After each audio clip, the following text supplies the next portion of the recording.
la prière doit être efficace. La prière, oui, une prière, mais si cette prière n'est pas efficace, ça ne peut pas produire de fruits. Amen. Amen. Alors c'est pourquoi nous voulons partager cette parole, cette pensée, pour encourager les enfants de Dieu dans ce moment difficile à pouvoir vaguer beaucoup plus à la prière. Amen. Tu ne dois pas rester comme quelqu'un qui n'est pas occupé, tu dois rester comme quelqu'un qui est occupé. Tu dois rester comme quelqu'un qui est toujours en activité. L'activité que Dieu nous recommande en ce moment difficile, cette activité est noble, c'est la prière persévérante. Amen. C'est la prière sans cesse, comme nous avons vu le dimanche passé. Nous sommes en train de continuer à encourager les enfants de Dieu de pouvoir prier partout où ils sont. Même si vous êtes confinés, mais vous pouvez prier. Même si vous êtes confinés, vous pouvez toujours élever la voix. Notre Dieu n'est pas confiné. Toi, tu n'es pas confiné en Dieu. Tu es confiné naturellement, tu es confiné physiquement, mais spirituellement, tu n'es pas confiné. C'est pourquoi tu dois toujours prier sans cesse. Nous allons lire la parole de Dieu dans 2 Rois chapitre 6. 2 Rois chapitre 6. Nous allons commencer à partir du verset 11, par la grâce de Dieu. 11 jusqu'à 22, si tout va bien. Alléluia. 2 Rois chapitre 6, à partir du verset 11. Je lis au nom de Jésus. Le roi de Syrie eut le cœur agité. Il appela ses serviteurs et leur dit, ne voulez-vous pas me dire, me déclarer plutôt lequel de nous plutôt est pour le roi d'Israël? C'est une question. L'un de ses serviteurs répondit, personne, ô roi, mon Seigneur, mais Élisée, le prophète qui est en Israël, rapporte au roi d'Israël les paroles que tu prononces dans ta chambre à coucher. Et le roi dit, allez et voyez où il est, et je le ferai pendre. On vint lui dire, voici, il est à Dothan. Verset 14. Il y envoya des chevaux, de chars, et une forte troupe qui arrivèrent de nuit et qui enveloppèrent la ville. Soulignez ça. Le serviteur de l'homme de Dieu se leva le bon matin et sortit. Et voici une troupe entourait la ville, avec des chevaux et des chars. Et le serviteur dit à l'homme de Dieu, ah, mon Seigneur, comment ferons-nous? Soulignez ça. Il répondit, ne crains point, car ceux qui sont avec nous sont en plus grand nombre que ceux qui sont avec eux. Gloire à Dieu. Le verset 17, Élisée pria et dit, l'Éternel ouvre ses yeux pour qu'il voie. Et l'Éternel ouvrit les yeux du serviteur qui vit la montagne pleine de chevaux et de chars de feu autour d'Élisée. Verset 18, le Syrien descendit vers Élisée. Il adressa alors cette prière à l'Éternel. Il frappait d'aveuglement cette nation. Et l'Éternel le frappa d'aveuglement, selon la parole d'Élisée. Élisée leur dit, ce n'est pas ici le chemin, et ce n'est pas ici la ville. Suivez-moi, et je vous conduirai vers l'homme que vous cherchez. Et il les conduisit à Samarie. Verset 20. Lorsqu'ils furent entrés dans Samarie, Élisée dit, Éternel, ouvre les yeux de ces gens pour qu'ils voient. Et l'Éternel ouvrit leurs yeux, et ils virent qu'ils étaient au milieu de Samarie. Le roi d'Israël, en le voyant, dit à Élisée, frapperai-je, mon père? Tu ne frapperas point. Répondit Élisée, est-ce que tu frappes ceux que tu fais prisonniers avec ton épée et avec ton arc? Donnez-leur du pain et de l'eau, afin qu'ils mangent et boivent, et qu'ils s'en aillent ensuite vers leur maître. Parole du Seigneur.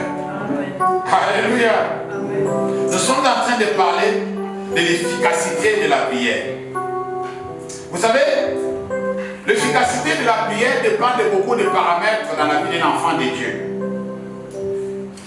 Ici, nous sommes en train de voir cette efficacité de la prière d'une manière exceptionnelle.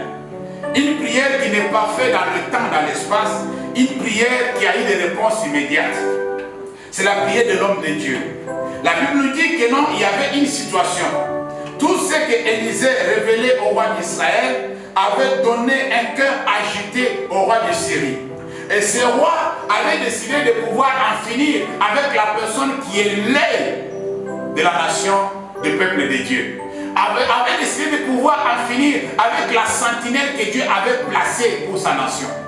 Oui, toi aussi aujourd'hui, nous avons des sentinelles, nous avons des personnes qui sont placées par Dieu pour pouvoir voir le danger venir, pour pouvoir détecter les mouvements suspects de l'ennemi et aviser les enfants de Dieu. Et nous sommes là placés comme des sentinelles pour aviser le peuple de Dieu ce qui peut arriver dans le temps, dans l'espace. Voilà, le prophète a fait son travail, le prophète faisait son boulot, mais la personne à qui les choses ne devaient pas être bénéficiaires, alors était en colère. La Bible dit que cette personne, ce roi, a envoyé des chars, a envoyé des chevaux pour attaquer un seul homme. Bien aimé dans le Seigneur, toute une armée avait été mobilisée pour pouvoir neutraliser Élisée, pour pouvoir empêcher Élisée de ne pas faire son travail de sentinelle, de ne pas faire son boulot comme il se doit. Oui, le monde des ténèbres se mobilise. Le diable n'est pas content lorsque les enfants de Dieu se lèvent. C'est pourquoi je vous demande, bien aimé dans le Seigneur, en ce moment si difficile, levez-vous. Que chacun fasse son travail, que chacun soit dans son métier, que chacun puisse faire son travail selon le talent que Dieu lui a donné. Nous sommes des sentinelles. Nous devons veiller les uns sur les autres. Nous devons aviser les autres. Pourquoi? Qu'est-ce que le diable est en train de faire? Nous devons être des témoins de ce qui va se passer, de ce que Dieu va faire. Alors, il a mobilisé l'armée, comme le diable a toujours fait, pour pouvoir neutraliser, pour pouvoir empêcher que l'œuvre de Dieu aille de l'avant, que les serviteurs de Dieu, que les servantes de Dieu puissent exercer son ministère. Alors du coup, il a envoyé cette armée. En voyant l'armée, bien aimé dans le Seigneur, cela a frappé les humains.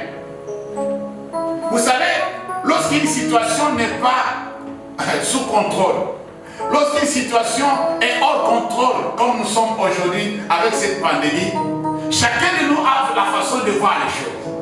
Nous n'avons pas une même façon de voir les choses dans des conditions difficiles. Prévenez que le serviteur est sorti le matin comme d'habitude, comme il avait l'habitude de sortir et voir comment Dieu a fait que les jours se lèvent. Il est sorti, il a laissé son maître à l'intérieur. Il est sorti pour contempler le merveille de notre Dieu, pour glorifier Dieu, pour admirer la nature.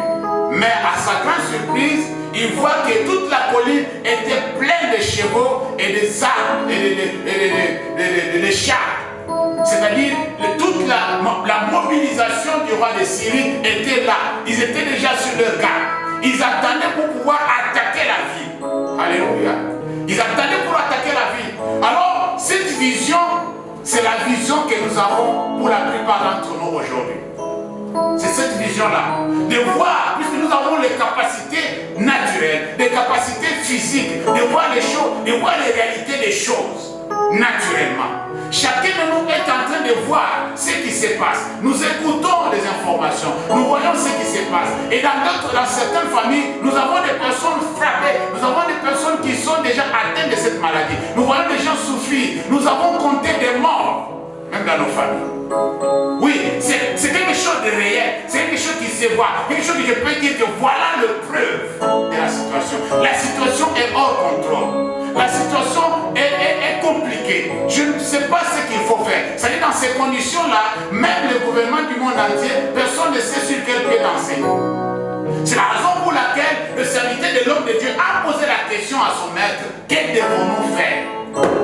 Alléluia. Que devons-nous faire? C'est la question que je pose aujourd'hui. Que devons-nous faire? Vis la situation, vis ce que tu es en train de vivre, vis ce que tu es en train de subir, voilà. Alors, que devons-nous faire? Lorsqu'une personne pose cette question-là, la personne fait voir directement qu'il n'a pas une solution appropriée. Lorsqu'une personne pose la question, que devons-nous faire, ça dit, lui n'a pas une solution. Il demande à son entourage, il demande à ceux qui sont avec lui, est-ce que quelqu'un peut nous proposer une solution? Quelqu'un peut nous dire ce que nous pouvons faire? Oui, tu peux être dans cette situation-là ce matin. Tu cherches une réponse. La réponse que je vais te donner, c'est la réponse qui se trouve dans cette verset. Que devons-nous faire? L'armée est là. Les chars sont là. Les chevaux sont là. Ils entendent seulement le mot d'ordre. Quand on dit à l'attaque, ils vont attaquer. Mais nous, que devons-nous faire? Puisque nous, en regardant la situation où nous sommes, à l'état où nous sommes impuissants. Alléluia. Nous sommes impuissants par rapport à cette pandémie. Nous sommes impuissants par rapport à ces situations qui persistent dans la famille. Nous sommes impuissants par rapport à cette maladie. L'impuissance se fait voir. On regarde d'abord les armes que nous avons. Nous regardons d'abord les capacités que nous avons. Nous voyons que nous sommes vulnérables. Alléluia. Nous sommes exposés. Nous sommes sacrifiés. Nous allons assister à notre mort prochaine. Nous allons assister seulement à la catastrophe. On attend seulement à mourir. Alléluia. Comme la veuve de Sarepta, elle dit à l'homme de Dieu, nous voulons seulement manger ça et mon fils et Satan dans la mort. C'est-à-dire qu'on va être là en se regardant pour voir qui va partir le premier. Alléluia. Qui va partir le premier? C'est ça, c'est la situation où nous sommes maintenant. Chacun est en train de voir qui d'entre nous va partir, puisque la maladie est en train de frapper. Bien-aimé dans le Seigneur, il y a une chose que tu dois faire. C'est la chose que l'homme de Dieu avait faite. Lorsque tu ne sais pas quoi faire, alléluia, lorsque tu ne sais pas, que devons-nous faire? Que devons-nous faire? La première des choses, il faut prier. Alléluia. Amen. Il faut prier. Pourquoi il faut prier? Pourquoi je vous demande de pouvoir prier? Pourquoi je vous incite à prier? Puisque dans le naturel, il n'y a pas de solution. Il faut passer dans le surnaturel, il faut passer dans le spirituel pour trouver quelle est la solution que Dieu propose par rapport à ça. Alléluia. Il faut aller maintenant dans le surnaturel, il faut aller maintenant dans le spirituel pour pouvoir puiser dans le réserve de Dieu. La plupart des fois, j'ai toujours dit, il faut que nous commençons à voir les choses comme Dieu le voit. Chacun de nous doit avoir les capacités de voir les choses comme Dieu le voit. La plupart des fois, ce que nous voyons, ce n'est pas ce que Dieu voit. Alléluia. La façon de voir de Dieu est différente de la façon de voir les hommes. C'est pourquoi il dit, mes voix ne sont pas vos voix. Mes pensées ne sont pas vos pensées. La façon où nous pensons, ce n'est pas la façon où Dieu pense. Alors lorsque tu ne sais pas quoi faire, va puiser dans le réserve de l'Éternel. Va puiser dans la pensée de Dieu. Va puiser dans la volonté de Dieu. Voilà ce que je veux dire. Va dans la volonté de Dieu, savoir quelle est la volonté de Dieu par rapport à ça. Alléluia. Quelle est la solution que Dieu a préconisée? Quelle est la solution que Dieu nous propose? Seigneur, maintenant, qu'est-ce que nous devons faire? David s'est trouvé dans la même situation. David était dans l'incapacité de pouvoir délivrer sa famille et la famille de ses ennemis. Bien-aimé dans le Seigneur, la Bible dit que David a fait recours à la prière pour pouvoir consulter l'Éternel. La Bible dit que David consulta l'Éternel. Alléluia. Il consulta l'Éternel. Il a posé la question, Seigneur, poursuivre ces gens-là, est-ce que je vais les rattraper? Je peux récupérer tous les butins, je peux récupérer toutes les familles qu'ils ont prises en otage. Dieu l'a dit, va, tu vas récupérer. Alléluia. Dieu l'a répondu tout de suite. Lorsque les choses ne sont pas bien, fais recours à la prière et la réponse de Dieu est immédiate. Quand tu fais recours à la prière, tu vas commencer à voir les choses comme Dieu le voit. C'est ce qui s'est passé avec l'homme de Dieu. C'était un homme qui était vraiment familier avec Dieu. Je me disais. C'est un homme qui avait tissé une bonne relation avec Dieu. Vous savez, quelqu'un qui peut jouer le rôle de sentinelle, c'est quelqu'un qui est toujours à l'écoute de Dieu. Dis Amen. C'est quelqu'un qui est toujours les yeux spirituels ouverts pour voir les choses venir.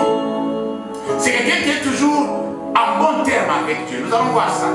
Puisque pour que ta prière soit efficace, puisque nous parlons de l'efficacité de la prière, pour que la prière soit efficace, il y a des paramètres qu'il faut respecter. Alléluia. Amen. Il y a des normes qu'il faut respecter. Il y a des principes qu'il faut suivre. Alléluia. Alors du coup, cet homme était un homme qui était vraiment familier avec Dieu.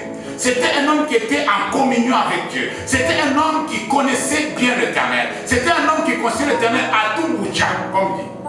À tout bout de champ. C'est-à-dire, chaque fois, il allait consulter l'Éternel.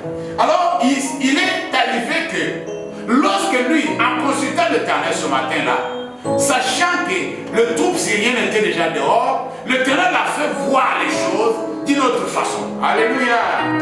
Alors, il était rassuré. Il était convaincu qu'on ne peut pas être vaincu par cette armée forte et bien armée. On ne peut pas être vaincu. C'est-à-dire, ton attitude par rapport à cette pandémie dépendra de ce que toi tu as vu Dieu te montrer. Si Dieu ne t'a rien montré, tu vas commencer à paniquer. Si tu vois les gens rassurés, ces gens-là, il faut leur poser la question. Ils répondent de l'espoir dans quoi? Puisqu'aujourd'hui, il y a des espoirs qui sont posés, il y a des hommes qui sont en train de reposer leur espoir dans le vaccin. Comme le vaccin est arrivé, voilà le Messie est arrivé.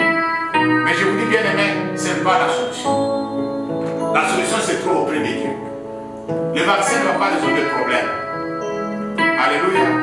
Le vaccin va créer une dépendance permanente à ce vaccin-là. Comme nous avons d'autres vaccins dans le temps, dans l'espace. Nous avons grandi avec des vaccins. Alléluia. Ces vaccins-là sont toujours là. On répète toujours, on donne toujours des vaccins. Ce n'est pas une solution. Ce n'est pas une solution. Mais ici, nous voyons que l'homme de Dieu avait déjà une vision différente de son serviteur.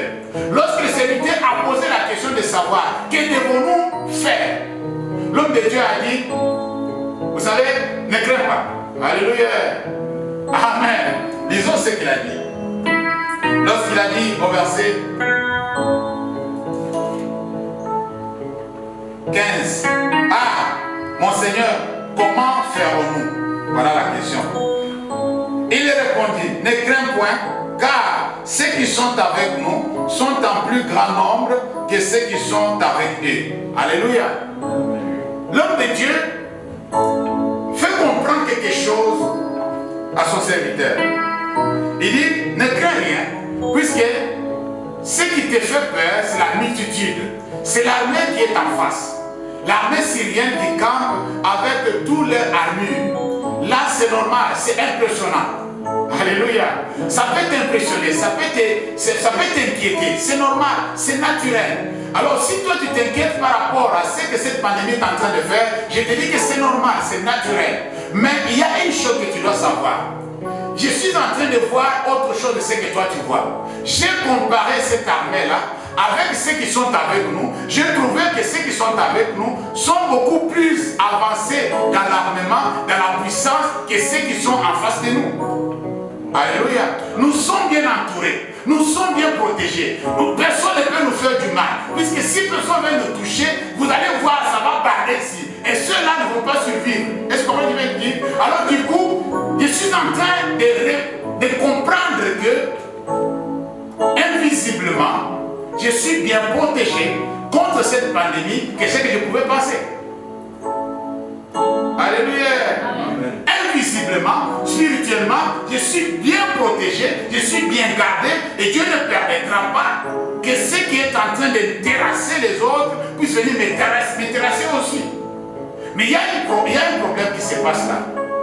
L'homme de Dieu a dit cela, que voilà la façon dont moi je vois les choses. Je ne vois pas la chose comme toi tu le vois. Puisque tu me poses la question, que devons-nous faire? Alléluia. Que ferons-nous?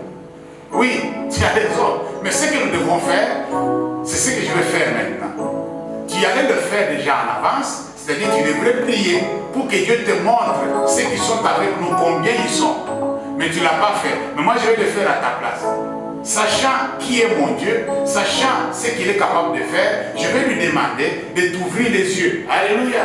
La Bible dit qu'il a demandé à l'Éternel ce que je viens de lui dire, mais il peut douter de ça. Alléluia. Je vais lui donner une confirmation, je vais lui donner une information capitale. Mais en tant qu'humain, il peut douter. En tant qu'humain, il ne peut pas me croire. Alléluia. Ça arrive. Oui, le pasteur l'a dit, il a proclamé, mais ce que j'ai vu, c'est autre chose. Ce que je vois, c'est autre chose. Oui, lui dit qu'il a vu, lui dit qu'il croit, mais moi, je ne crois pas. Est-ce que vous comprenez ce que je viens de dire? Alors du coup, c'est normal, cette réaction est normale, mais pour un enfant de Dieu, il faut comprendre maintenant quel est l'état de ton âme, quel est l'état spirituel où tu te trouves. Est-ce que tu es à la hauteur de ce que Dieu attend de toi ou tu es encore au niveau encore trop bas? Alléluia. Alléluia. Alors, il faut que les yeux spirituels s'ouvrent. Alors il dit, l'Éternel ouvre ses yeux, afin qu'il voie comme moi je vois. Moi je vois, je sais déjà. Vous souvenez-vous de l'histoire de Christ à la mort de Lazare? Vous savez, il a dit quelque chose qui m'a frappé. Devant la tombe, d'abord pour arriver là-bas, c'était un problème, puisque la sœur disait que non, il sent déjà, c'est déjà trop tard. Seigneur, tu devrais venir à temps, tu sais, et dès que tu viens d'arriver là, je ne sais pas si ça va marcher. Alléluia. Alors Jésus a pleuré. Amen. Vous connaissez l'histoire, Jésus a pleuré. Et lorsqu'il est arrivé au sépulcre, lorsqu'il est arrivé là où Lazare était enterré, il a dit quelque chose, il a dit une phrase que beaucoup ne pensent pas que c'était important, mais c'était très important. Il dit, Seigneur, pas à cause de moi, à cause de ces gens ici. Moi, je sais que si je te demande, tu vas le faire. Alléluia. Je sais que si je dis Lazare sort, il va sortir. Mais pas à cause de moi, mais à cause de ceux qui m'entourent. Lazare sort. Alléluia. À cause de ceux qui sont là, à cause de l'incrédulité, à cause de ceux qui ne croient pas, Lazare fait quoi? Sort. Puisque moi, je sais que tu vas le faire. Je le savais quand il était malade, qu'il n'allait pas mourir. Je le savais. Même s'il mourait, je pouvais le réveiller. C'est ce qu'il a dit aux disciples avant de venir. Alors réveiller notre ami là, Lazare.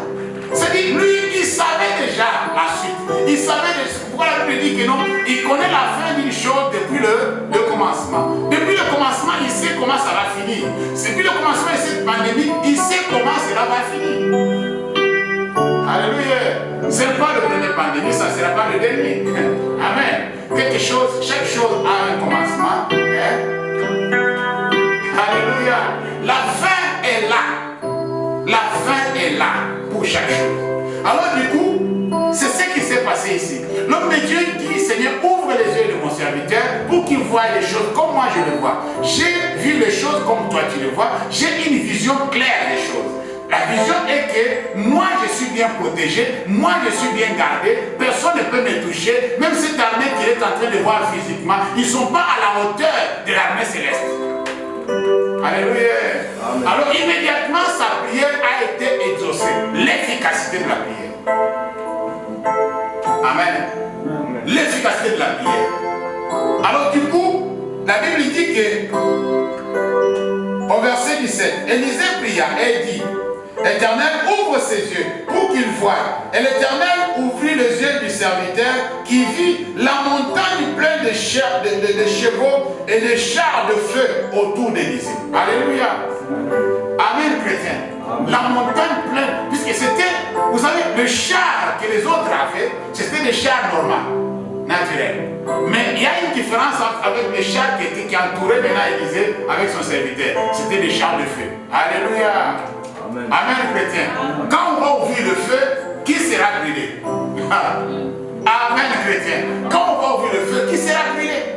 Alors du coup, l'efficacité de la prière ici réside dans la communion, réside dans la relation que l'homme de Dieu avait avec Dieu.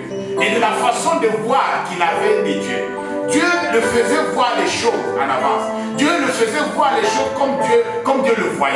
Dieu lui soufflait, c'est-à-dire lui communiquait un peu les prémices, quelque chose de ce que Dieu est en train de dire, quelque chose que Dieu est en train de faire. Il dit, mon fils, regarde ce que je suis en train de faire. Alléluia.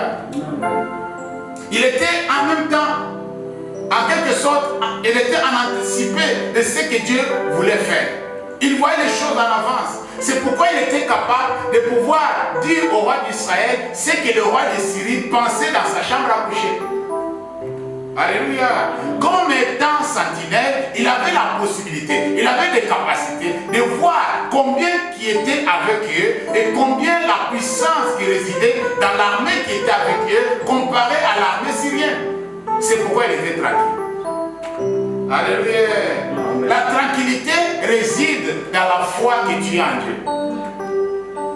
Ta tranquillité aujourd'hui réside dans la foi que tu as en Dieu. Alléluia. Amen. Lisons ensemble Exode chapitre 14, verset 13.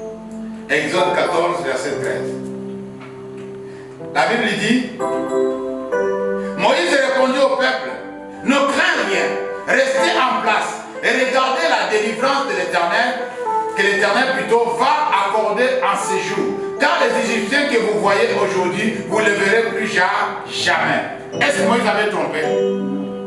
Alléluia. Aujourd'hui, l'histoire lui donne raison. Mais pendant qu'il disait ces paroles, personne ne pouvait les croire. Vu l'armée des Égyptiens qui étaient en train de poursuivre les enfants d'Israël. Vu la situation présente, personne ne pouvait les croire. Mais lorsqu'il a dit ces paroles, il a vu les choses comme Dieu le voyait. Alléluia. Il avait la vision de Dieu dans ces choses. Il dit, on ne va pas finir ici. Ce n'est pas ce que Dieu m'avait dit. Depuis le bousson ardent, il m'avait dit pas ça. Alléluia. Ce n'était pas dans le calendrier. Moi, ce que je sais, qu'on va arriver à la terre promise. Il m'avait dit que tu vas faire sortir mon peuple de l'Égypte. C'est ce que je suis en train de faire. Et vous allez arriver au bon port. Moi, je crois que l'Éternel va nous amener jusqu'au point où il a voulu que nous soyons. Mais ce que je suis en train de voir aujourd'hui ne peut pas en aucun cas freiner le plan de Dieu. Alléluia. Le plan de Dieu pour moi ne peut être freiné par ce que je suis en train de voir. Alors tout ce que j'avais projeté, tout ce que j'avais organisé, tout ce que j'avais préparé avec mon Dieu pour pouvoir le faire dans les années à venir, je vais le faire. Personne ne veut m'arrêter, même si c'est pas bien. Est-ce que vous comprenez quelque chose? Alléluia. Alors il dit que non, ce que vous êtes en train de voir là aujourd'hui, vous ne le verrez plus jamais. Vous ne le verrez plus jamais. C'est-à-dire, vous allez voir ce que l'Éternel va faire. C'est notre Dieu, c'est un Dieu des imprévus. Alléluia. Alors, humainement parlant, c'est un Dieu des imprévus. Pourquoi? Puisque pour nous, c'est quelque chose qui n'était pas dans le plan. Quelque chose qui est arrivé. Et du coup, on se trouve devant une situation, devant la mer Rouge. Amen. Et l'armée de Pharaon est en train de venir. Mais Dieu savait déjà que ça va se passer comme ça. Et quand ça sera à ce niveau-là, voilà ce que je vais faire. Après cela, on va passer par ici. Toutes les étapes, Dieu avait déjà planifié. C'est-à-dire, le monde a été déjà planifié avant que l'homme arrive.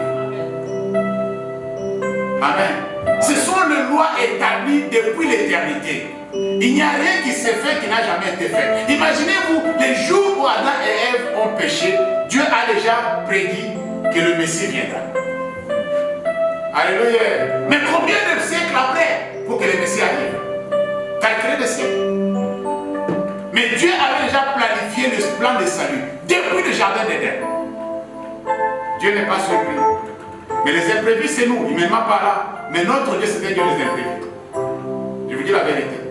Alors, lorsque la situation arrive à ce niveau-là, puisque les enfants de Dieu, les enfants d'Israël paniquaient, les enfants d'Israël étaient effrayés, comme le serviteur de l'homme de Dieu. Amen. Alors du coup, Moïse dit, ne vous inquiétez pas. Vous allez voir la défense éternelle qu'il va faire. C'est-à-dire, il y a quelque chose que Dieu va faire. Je ne vais pas vous expliquer, mais Dieu va faire. Alléluia. Amen. Amen. Il n'a pas donné de détails pour dire que non, Dieu va faire face de la mer Rouge, on va traverser à sec, et quand on va traverser de l'autre côté, et ils vont venir, ils vont nous poursuivre. Quand ils seront maintenant au milieu, Dieu va ramener encore de l'eau. Non, ça il n'a pas le temps. Qui pouvait l'écouter? Sa prédication n'allait pas passer. On va lui poser la question. S'il allait commencer à expliquer comme ça, on va dire, Moïse, tu es dans ton bon sens, là où tu es même. Toi, tu penses que l'un truc comme ça va se faire. Ça s'est déjà fait quand? Puisque les humains, alléluia, les humains se mesurent par rapport à ce qui a été déjà fait. Les humains calculent la solution par rapport à ce qui a été déjà vécu dans le temps, dans l'espace. Bon, à telle époque, il y a eu une situation comme ça et qu'on voilà comment les gens se sont en sortis. Est-ce que vous comprenez? Maintenant, nous sommes dans une situation situation où cette épidémie est sans précédent. Alléluia. Si tu commences à expliquer aux gens que nous voilà ce que Dieu va faire dans les jours à venir, on dit, mais bien aimé, est-ce que ça s'est déjà fait une fois? Moïse n'avait pas eu le temps de pouvoir expliquer tous ces détails. Il lui dit la chose qu'il a dite, la révélation qu'il avait reçue de la part de Dieu, sa conviction, sa foi était basée sur le miracle, sur la délivrance que Dieu devrait opérer au moment même. Il dit, attendez, vous allez voir. Moi je ne sais pas quoi, mais vous allez voir. Alléluia. Je peux ne pas vous expliquer, mais il faut que chacun d'entre nous puisse voir. Je vous dis la vérité, vous allez voir. Alléluia. Amen. Vous allez vivre l'événement. Vous allez vivre la main de Dieu. Vous allez dire, dans les années à venir, dire que non, vraiment, je me souviens, j'avais cet âge, à l'époque où la pandémie avait frappé le monde entier. Voilà ce que Dieu a fait pour moi. Alléluia. Voilà ce que l'Éternel a fait pour nous. Quand tout le monde tombait comme des mouches, voilà ce que le Seigneur a fait. Quand tu vas témoigner ça, les gens vont dire, ouais, tu avais créé, j'avais tel âge, lorsque cela est arrivé, voilà comment ça s'est passé. J'étais déjà mature. Alléluia. Je peux vous expliquer. Je peux témoigner. Amen, chrétien.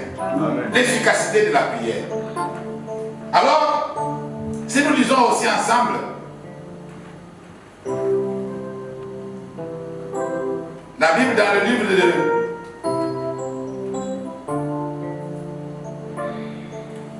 Ésaïe chapitre 8,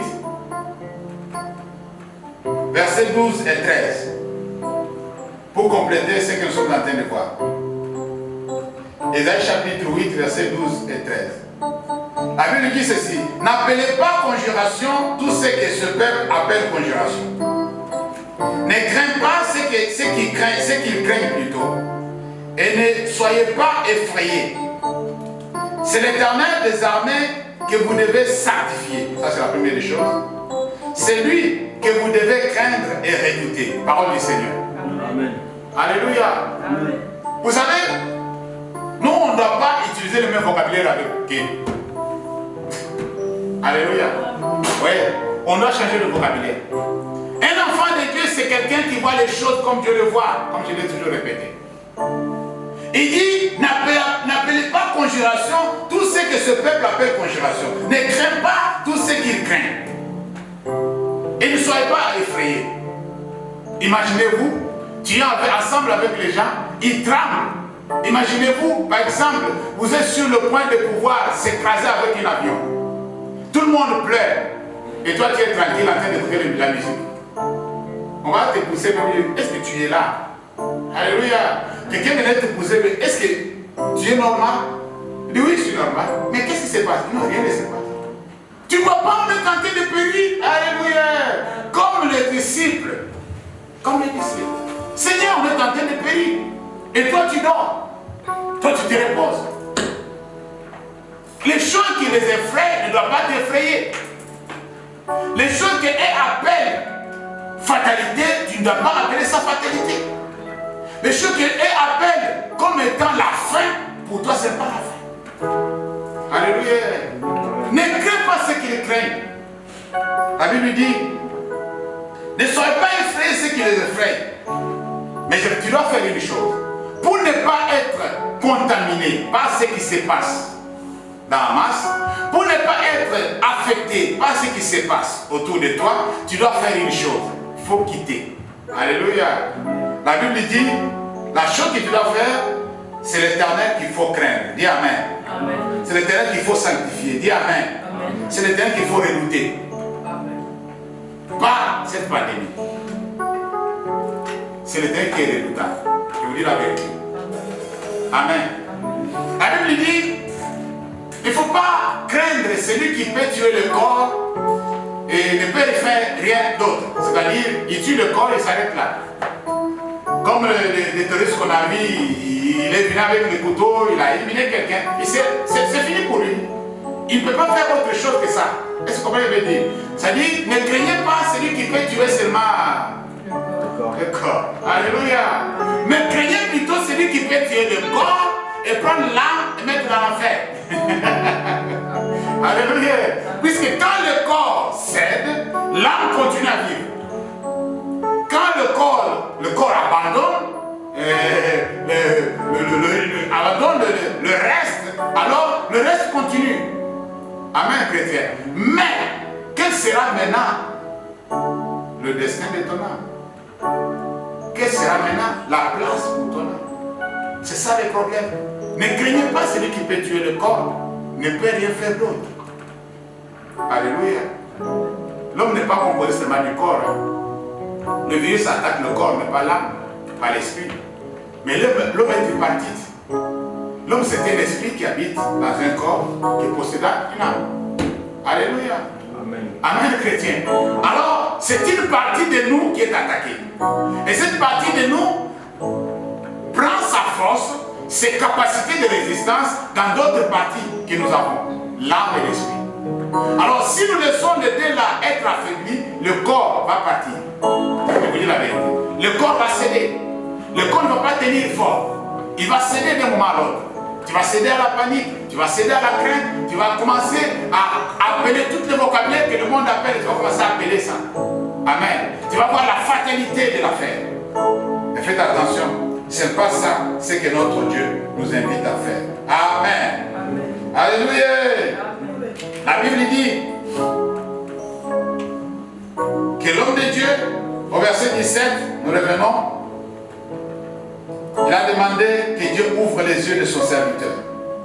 Le serviteur a vu les choses qu'il n'avait pas vues auparavant. Et quelque chose s'est passé. Tout d'un coup, les Syriens sont passés à l'attaque. Alléluia. Ils sont passés à l'attaque. La Bible dit que Élisée a demandé à Dieu une autre chose, l'efficacité de la prière. Il faut les frapper. Amen. Je ne sais pas si vous comprenez quelque chose là. Lorsque le serviteur a demandé à son maître, que devons-nous faire? Son maître a dit, je vais te garantir, je vais te donner des garanties. C'est-à-dire, ceux qui sont avec nous sont plus forts, sont plus nombreux que ceux qui sont avec eux. Ça, c'est pour les garantir, pour qu'ils soient tranquilles. Amen. Mais en réalité, lorsqu'ils sont entrés maintenant dans l'action, ce n'est pas l'armée céleste qui agit. Alléluia. Ce n'est pas l'armée céleste qui était confrontée à l'armée syrienne. Mais c'est Élisée qui est passé maintenant. Le serviteur de Dieu dit non, vous n'avez pas le droit. Vous savez le jour où on est venu arrêter Jésus à Gethsémani. Jésus a posé la question aux soldats, qui cherchez-vous? Amen. Ils ont dit Jésus de Nazareth. C'est moi. Ils sont tombés. Boum. Ah. Qui cherchez-vous? Jésus de Nazareth. Mais c'est moi Jésus. Ils sont tombés encore. C'est pas grave. Bon, c'est moi. Alléluia. Alors pour montrer que ceux qui étaient avec Jésus étaient puissants en nombre supérieur que ceux qui étaient avec ceux qui étaient venus pour l'arrêter. Alors preuve en est que lorsque Pierre est passé à l'action, humainement parlant, il a coupé l'oreille de celui de Marcus. Jésus a dit non, tu sais, calme-toi, puisque moi s'il faut me battre là, c'est pas vous qui devez lutter pour moi. Vous allez pas me défendre. C'est pourquoi moi j'ai toujours dit que non, nous on n'a pas à défendre notre Dieu. C'est notre Dieu qui nous défend. Amen.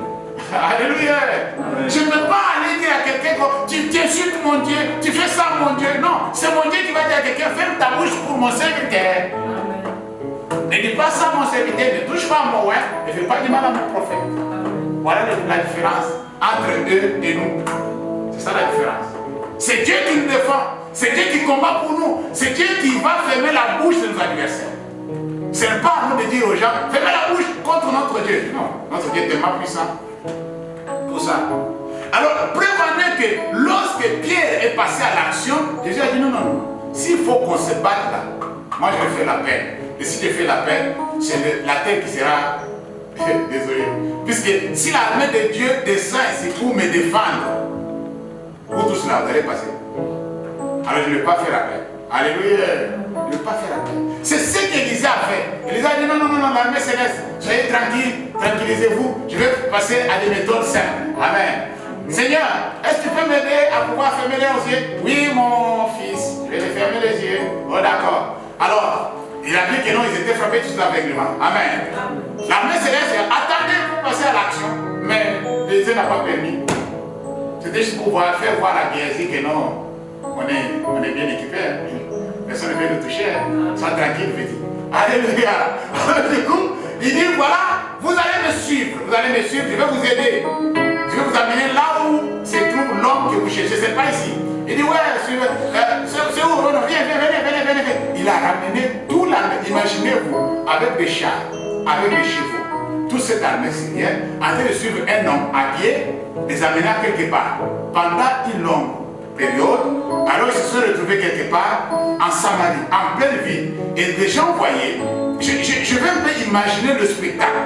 Si quelqu'un pouvait nous faire un film par rapport à ça, je vais imaginer le spectacle, voir un humain, un serviteur de Dieu, devant et derrière lui toute une armée aveuglée.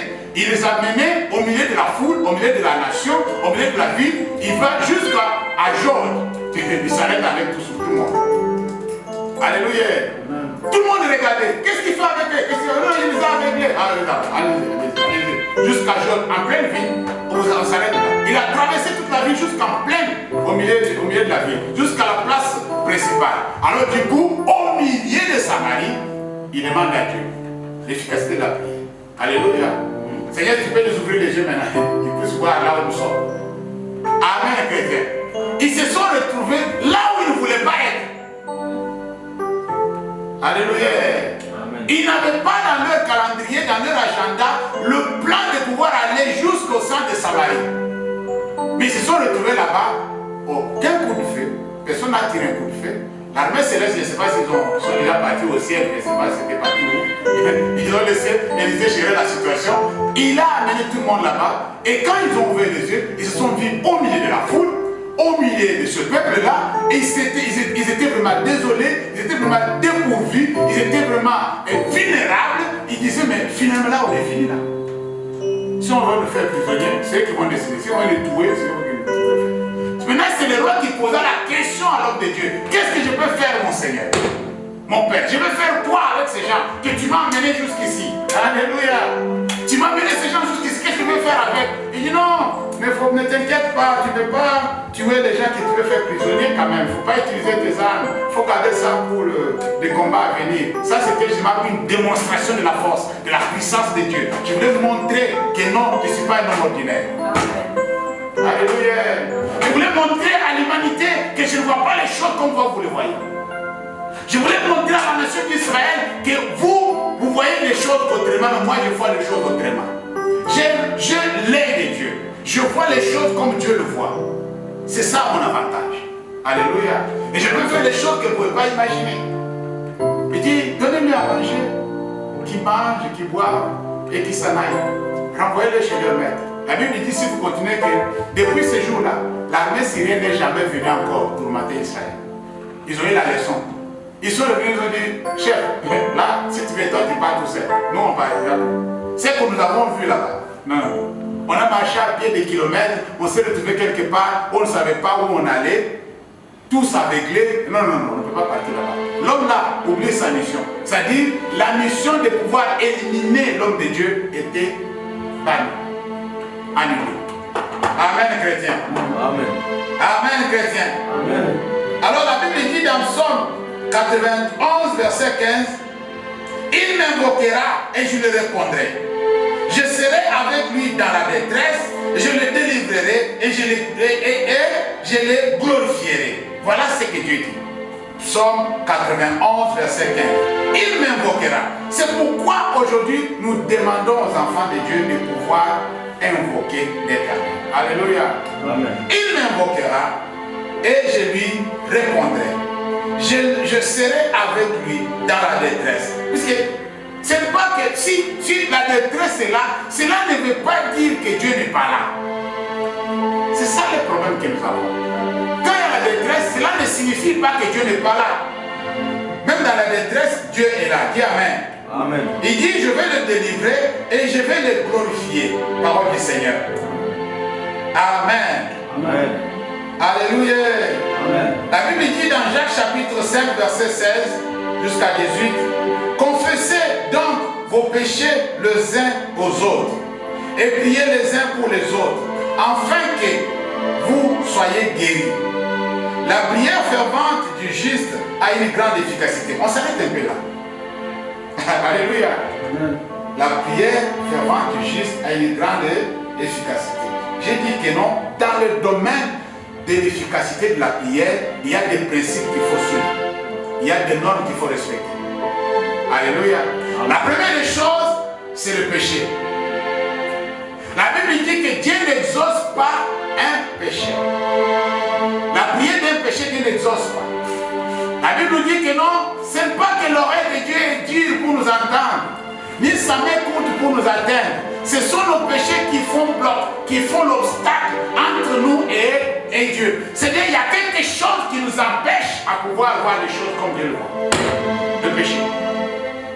Alléluia. Sanctifiez-vous.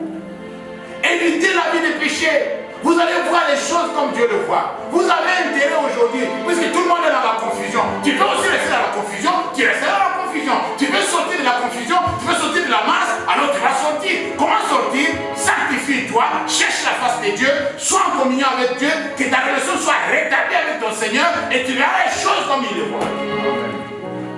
Alléluia. Tu ne seras jamais étonné. Tu ne vas pas commencer à parler comme les autres. Tu ne vas pas paniquer comme les autres. Tu vas te promener la tête haute. Alléluia. Tu vas voir le danger venir et tu vas l'échapper.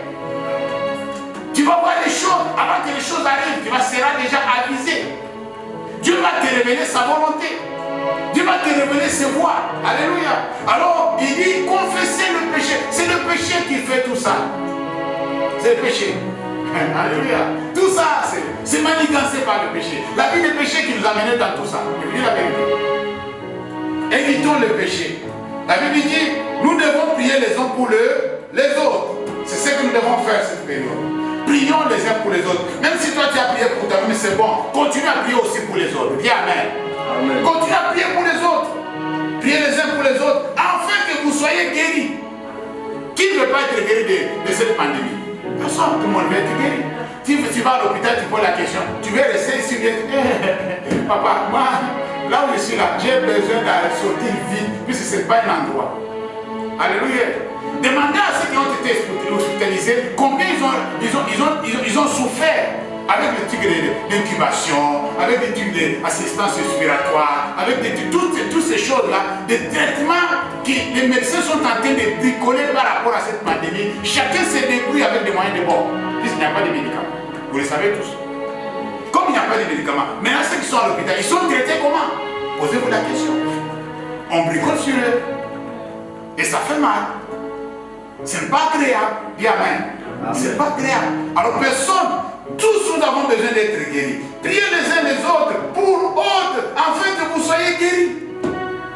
Prions les uns pour les autres, bien-aimés, pour être guéris. La prière fervente du juste a une grande efficacité. Le problème c'est quoi? La personne qui prie, c'est qui? Alléluia. La prière avec efficacité doit sortir, doit émaner d'une personne qualifiée. Comme un juste. Alléluia. Dieu écoute la prière du juste. La Bible dit la prière du juste a une grande efficacité. L'efficacité de la prière dépend de la personne qui fait sortir la prière. Quel est ton état d'âme? Alléluia. Quel est ton état d'âme? Il y a des principes qu'il faut respecter, bien aimé. Tu ne peux pas te lever un vilain matin comme ça puisque tout le monde est en train de mourir. Mais Seigneur, répands-toi d'abord avant de demander Seigneur. Alléluia. La seule prière que l'Éternel peut exaucer d'un pécheur, c'est celui qui demande secours. Seigneur, sauve-moi. Pardonne-moi. Quand tu dis ça, déjà ne va pas arrêter. Si toi tu dis Seigneur, pardonne-moi, ça va directement au trône. Ça va directement aux oreilles de Dieu. Et Dieu entend qu'il y a quelqu'un qui demande secours. Mais toi qui vis dans le péché, toi qui vis dans le mal, toi qui vis dans la débauche, toi qui vis dans tout ce que nous pouvons citer, la liste est longue. Alors tu dis Seigneur, sors-moi de cette maladie. Mais toi, tu es normal. Alléluia. Protège-moi Seigneur, mon Dieu. Tu sais, Jésus avait été franc, dans son langage. Il avait un franc parler qui étonnait ceux de sa génération. Quand une femme est venue demander, guéris ma fille, tu sais ce qu'il a répondu? Ça a étonné tout le monde, même jusqu'au jour ça nous étonne. Je ne peux pas prendre la nourriture des enfants, donner aux petits chiens. Et cette dame était vraiment déçue. mais sa foi avait persisté. Dis Amen. Amen. Jésus a dit que non, vous savez, des choses, la nourriture, le pain des enfants, on ne donne pas aux petits chiens. Ça dit, ce n'est pas votre temps. Toi, tu n'as pas droit. Alléluia. Il y a des ayants droit et ceux qui n'ont pas droit dans la présence de Dieu. Dans cette période difficile, tu dois avoir des garanties que tu as droit. Alléluia. À la protection de Dieu. Tu as droit à la guérison divine. Tu as droit à la délivrance de Dieu. Tu as droit que Dieu te préserve. Est-ce que tu es parmi ceux qui ont droit? Pour que ta prière soit efficace. Alléluia. Pour que ta prière soit efficace, est-ce que tu as droit à cette bénédiction? La Bible dit, la prière fervente du juste a une grande efficacité. Cette prière fervente, c'est cette prière que nous avons vue la semaine passée. Prier sans cesse. Alléluia. Prier sans cesse. La prière fervente du juste a une grande efficacité. Lorsque le juste commence à importuner Dieu par rapport à une situation, par rapport à quelque chose, par rapport à quelqu'un, il dit Seigneur, fais-lui grâce. Seigneur, fais quelque chose. Mais comme il est juste, il commence à bousculer Dieu. C'est pourquoi Jésus dit que vous qui êtes méchants, vous savez donner de bonnes choses à votre enfant. Vous savez que Dieu est méchant pour vous. Alléluia. Dieu n'est pas méchant pour vous. Si un juste lui demande quelque chose, il ne peut pas donner du serpent à celui qui lui demande le poisson. Il ne peut pas donner de la pierre à celui qui a demandé du pain. Dieu est juste. Alors la prière des justes doit avoir une grande efficacité. Pourquoi? Puisque la personne est qualifiée à pouvoir adresser la prière à Dieu. C'est ce qu'Élisée a fait. C'est un juste. Amen. Alors il devait prier, à l'instant même Dieu le fait. Il dit Seigneur, ouvre les yeux, il ouvre les yeux. Ferme les yeux, il ferme les yeux. Est-ce que vous comprenez ça? Oh, il a joué seulement avec les yeux, puisque les gens ne voient pas de l'autre côté des choses. Nous voyons de ce côté ici, mais de l'autre côté on ne voit pas. Vous savez, la croix avait double face. La face visible, la face invisible. Quand vous venez devant la croix de Jésus, tu vois Jésus sur la croix, mais ce qui se passe derrière, tu le sais. Alléluia. La face cachée de la croix réservait beaucoup de surprises. La face visible, oh, le pauvre, oh, il est mort. Oh, vraiment, pitié, Seigneur. Alléluia. Ceux qui venaient à la face visible, ils pleuraient. Jésus a dit, femme, ne pleure pas pour moi. Pleurez pour vous, surtout pour vos enfants, pas pour moi. Alléluia. Le bois humide est traité comme ça. Mais vous le sec là, vous allez prendre le feu directement. Alors, ce que les gens voyaient, quand tout le monde regardait à Gethsémani, tout le monde regardait plutôt à Golgotha, tout le monde se plaignait. Il disait, ouais, le pauvre, ah désolé. Tout le monde avait pitié de lui. Alléluia. Les gens voyaient ce qui était à la face visible, mais ce qui était derrière la croix, personne ne voyait. Alléluia. C'est ce qu'Élisée est en train de faire. La face visible peut t'impressionner, mais la face invisible peut t'encourager. Dis Amen. Amen. Alléluia. La face visible peut t'effrayer, la face visible peut te causer des ennuis, mais la face invisible peut te renforcer. La face visible va te donner plus de courage, la détermination. Si Dieu est pour nous, qui sera contre nous? Alléluia. Qui sera contre nous? La Bible dit, au verset 17, nous sommes toujours dans Jacques chapitre 5. Nous allons terminer par là, par la grâce de Dieu, puisque l'heure avance. Jacques chapitre 5, verset 17. Élie était un homme de la même nature que nous. Alléluia. Il pria avec instance pour qu'il n'ait plus point. Et il ne tomba point de pluie sur la terre pendant 3 ans et 6 mois. Puis, il pria de nouveau. Et le ciel donna de la pluie et la terre produit son fruit. Parole du Seigneur. Élie était un homme de la même nature que nous. Qu'est-ce qui fait la différence entre nous et lui? Alléluia. Qu'est-ce qu'il y a? Pourquoi il y a la différence? Rien d'autre que notre état. Alléluia. Amen. L'état d'Élie était l'état d'Élisée. L'état de ses serviteurs de Dieu, c'était l'état d'une relation parfaite avec Dieu. L'état de la communion permanente avec le Créateur. L'état où ils étaient chaque fois, s'il y a besoin, aller consulter Dieu quand il veut, comme il veut, et Dieu l'écoute et Dieu l'entend. Alléluia. Leur état d'âme comptait beaucoup par rapport à l'efficacité de leur prière. Alors la Bible dit qu'il était un homme de la même nature que nous. Cela veut dire nous pouvons aussi faire comme Élie. Dis Amen. Nous pouvons faire aussi comme Élie. Nous pouvons aussi demander à Dieu, si et seulement si toi et moi, nous sommes deux pieds dans le Seigneur. Deux pieds, je dis bien deux pieds dans le Seigneur. Mais pas un pied dedans, un pied dehors. Alléluia. Pied un peu, non, étant un peu tiède, non. Tu dois être chaud. Pas tiède, pas froid. Moi, je n'aime pas le froid et le tiède. C'est le chaud que Dieu veut. Tu dois être chaud dans le Seigneur. Alléluia. Amen. Alors, ta positionnement dans le Seigneur déterminera aussi la réussite que tu auras dans tes prières. Il ne faut pas prier pour prier. Comme l'apôtre Paul dit que non, je ne frappe pas comme à l'aventure. Alléluia.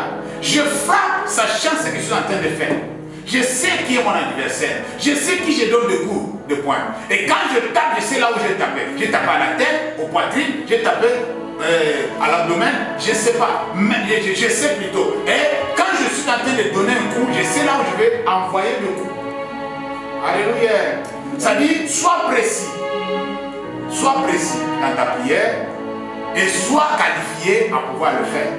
Personne n'est disqualifié. C'est nous-mêmes qui nous disqualifions nous-mêmes. Alléluia. Tout le monde est appelé à la compétition. Dis Amen. Amen. Tout le monde est appelé à courir pour remporter la victoire. Tout le monde est appelé à aller apporter les courants de la victoire. Alléluia. Tout le monde est appelé de pouvoir aller jusqu'au bout de la course. Mais ça dépendra aussi de ton état. Alléluia. Amen. La disqualification ne vient pas seulement des organisateurs, ça vient souvent de nous les athlètes. Si l'athlète n'a pas couru selon le nord, il sera disqualifié. Alléluia. Amen. Mais si l'athlète est en train de courir selon le nord, il sera qualifié. Amen, chrétien. C'est la même chose avec les enfants de Dieu. Nous devons courir selon le nord. Nous devons prier selon le nord. Nous devons faire les choses selon Dieu, pas selon nous. La Bible dit, Élie était un homme. Oui, tu vas dire, moi je ne suis pas Dieu, mais Élie était un homme. La Bible dit, il était un homme. Il a la même nature que nous. Cela veut dire, il est né d'une femme. Alléluia. Il est né d'une femme, comme toi et moi. Et d'un homme. Mais ce n'est pas comme Jésus. Hein. Tu vas dire que non, Jésus, tu sais, Jésus, sa naissance était mystérieuse. Tu sais. Marie s'est retrouvée enceinte. Gloire à Dieu. S'est accouché avec un homme. Gloire à Dieu. Mais Élie est né comme toi et moi. Pas la volonté de l'homme et la femme. Alléluia. Il est né. Mais cet homme avait une capacité. Cet homme avait une capacité exceptionnelle de pouvoir voir sa prière être exaucée. C'est ce que nous devons chercher à avoir. Dans ces moments difficiles, c'était à l'époque une situation qui avait poussé l'homme de Dieu de pouvoir prier à Dieu pour que la pluie ne tombe pas. Alléluia. La Bible dit que sur l'ordre de l'homme de Dieu, Dieu a arrêté la pluie. La pluie tombait partout. Mais là, non, la pluie ne tombait pas. Jusqu'à ce que lui-même a dit, Seigneur, maintenant, après 3 ans et 6 mois, que la pluie tombe. La Bible dit, sur l'ordre de l'homme de Dieu, Dieu a laissé la pluie tomber. Dieu a laissé la pluie de son Seigneur. Bien-aimés dans le Seigneur, je vais nous encourager ce matin à pouvoir s'élever. Amen. À pouvoir s'élever et à pouvoir faire la volonté de Dieu. À pouvoir chercher à connaître la volonté de Dieu. Dans un terme simple, connaître la volonté de Dieu, c'est connaître le voie de Dieu. C'est connaître la pensée de Dieu.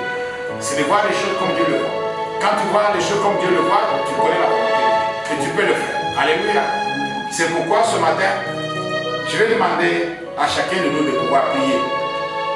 Qu'on se lance un défi dans la prière, dans la communion avec Dieu. Que les moments de confinement soient pour nous les moments de retraite. Alléluia. Que le moment de confinement soit le moment de communion avec Dieu. Le moment d'une relation parfaite avec Dieu. Au lieu de passer le temps à la télé, passer le temps sur ton téléphone, passer le temps à écouter les autres, cherche à passer le temps à écouter. Tu prives la nourriture pendant quelques heures, prive-toi la nourriture. Je dis, je ne peux pas manger du matin jusqu'à midi, je ne peux pas manger du matin jusqu'au soir, c'est toi. Je ne peux manger pendant les 2 jours, c'est toi, selon l'expression du Saint-Esprit. Mais que chacun de nous puisse aller puiser dans les ressources plutôt inépuisables de notre Dieu. Amen. C'est pourquoi je vais nous demander de pouvoir prier. Inclinons notre tête dans la prière. Il est déjà 12 heures.